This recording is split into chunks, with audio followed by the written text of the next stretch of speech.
For the repair of the battery charger by Meanwell, the following procedures were necessary. Replacement of various electronic components and general cleanup of the unit.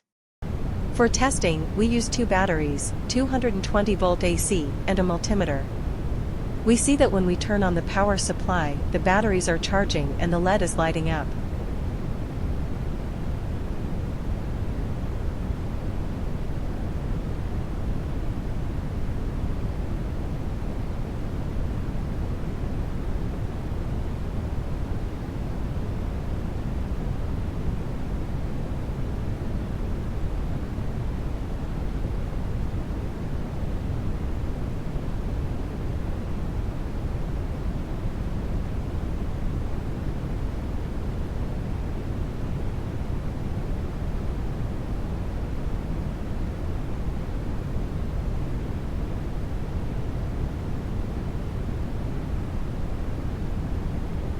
When we turn off the power supply, the unit works from the battery, and the LED is still lighting up.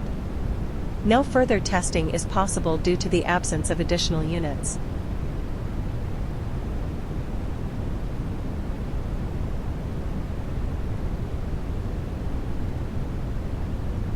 It is now clear that the battery charger is working successfully and is ready to be delivered to the client.